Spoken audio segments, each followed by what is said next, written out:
our airspace, including enhancing our radar to pick up more slow-moving objects above our country, around the world. In doing so, they tracked 3 unidentified objects, one in Alaska, Canada, and over Lake Huron in the Midwest. They acted in accordance with established parameters for determining how to deal with unidentified aerial objects in U.S. airspace. At their recommendation, I gave the order to take down these 3 objects due to hazards to civilian commercial air traffic and because we could not rule out the surveillance risk of sensitive facilities. We acted in consultation with the Canadian government. I spoke personally with Prime Minister Trudeau from Canada on Saturday. And just as critically, we acted out of an abundance of caution and an opportunity that allowed us to take down these objects safely. Our military and the Canadian military are seeking to recover the debris so we can learn more about these 3 objects. Our intelligence community is still assessing all 3 incidences. They're reporting to me daily and will continue their urgent efforts to do so, and I will communicate that to the Congress. We don't yet know exactly what these 3 objects were, but nothing right now suggests they were related to China's spy balloon program or that they were surveillance vehicles from any other country.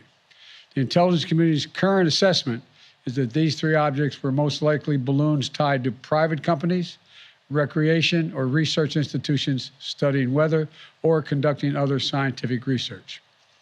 When I came into office, I instructed our intelligence community to take a broad look at the phenomenon of unidentified aerial objects. We know that a range of entities, including countries, companies, and research organizations, operate objects at altitudes for purposes that are not nefarious, including legitimate scientific research. I want to be clear. We don't have any evidence that there has been a sudden increase in the number of objects in the sky. We're now just seeing more of them, partially because the steps we've taken to increase our radars, to narrow our radars.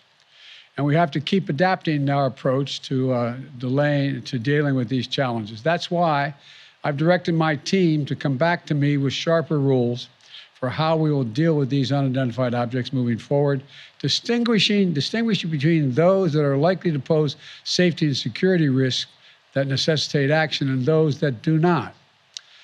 But make no mistake, if any object presents a threat to the safety and security of the American people, I will take it down. I'll be sharing with Congress these classified policy parameters when they're completed, and they'll remain classified so we don't give our roadmap to our enemies to try to evade our defenses. Going forward, these parameters will guide what actions we'll take while responding to unmanned and unidentified aerial objects. We're going to keep adapting them as the challenges evolve, if it evolves. In addition, I've directed my national security advisor to lead a government-wide effort to make sure we are positioned to deal safely and effectively with the objects in our airspace.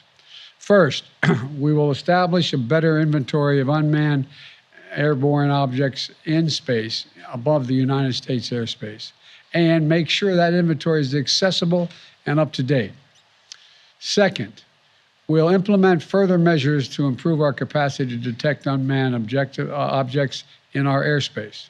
Third, we'll update the rules and regulations for launching and maintaining unmanned objects in the skies above the United States of America. And fourth, my Secretary of State will lead an effort to help establish common global norms in this largely unregulated space. These steps will lead to safer and more secure skies for our air travelers, our military, our scientists, and for people on the ground as well. That's my job as your President, Commander-in-Chief. As the events of the previous days have shown, we'll always act to protect the interest of the American people and the security of the American people. Since I came to office, we've developed the ability to identify, track, and study high-altitude surveillance balloons connected with the Chinese military. When one of these high-altitude surveillance balloons entered our airspace over the continental United States earlier in the month, I gave the order to shoot it down as soon as it would be safe to do so. The military advised against shooting it down over land because of the sheer size of it. It was the size of multiple school buses and it posed a risk to people on the ground if it was shot down where people lived. Instead, we tracked it closely, we analyzed its capabilities, and we learned more about how it operates. And because we knew its path, we were able to protect sensitive sites against collection.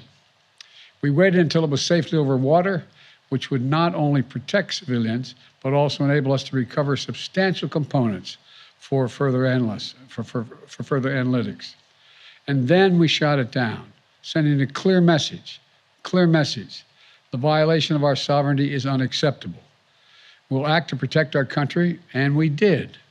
Now, this past Friday, we put restrictions on 6 firms that directly support the People's Republic Liberation Army, the People's Liberation Army aerospace program that includes airships and balloons, denying them access to U.S. technology.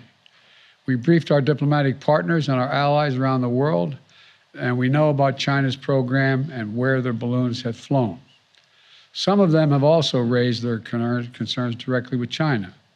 Our exports have lifted components of the Chinese balloon's payload off the ocean floor. We're analyzing them as I speak, and what we learn will strengthen our capabilities. Now, we'll also continue to engage with China, as we have throughout the past 2 weeks. As I've said since the beginning of my administration, we seek competition, not conflict with China. We're not looking for a new Cold War, but I make no apologies, and we will compete. And we'll responsibly manage that competition so that it doesn't veer into conflict. This episode underscores the importance of maintaining open lines of communication between our diplomats and our military professionals. Our diplomats will be engaging further, and I will remain in communication with President Xi. I'm grateful for the work of the last several weeks of our intelligence, diplomatic, and military professionals who have proved once again to be the most capable in the world. And I want to thank you all. Now look, the other thing I want to point out is that we are going to keep our allies and the Congress contemporaneously informed of all we know and all we learn.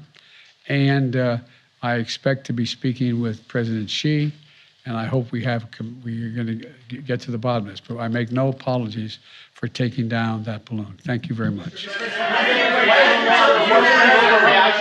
have you chosen Poland for your team? And what message do you want to send? Sir, there's been criticism. There's been criticism that this was China compromised by your family's business relationships. Sir, Mr. President, there has Give been me a criticism. break, man. Did you overreact? Mr. President, there's been criticism that this was an overreaction that was done because of political pressure. Okay. You can come to my office and ask the question when you have more polite people with you. Mr. President, why have you chosen Poland for your trip to mark anniversary of the war? And what's your message? When are you speaking to President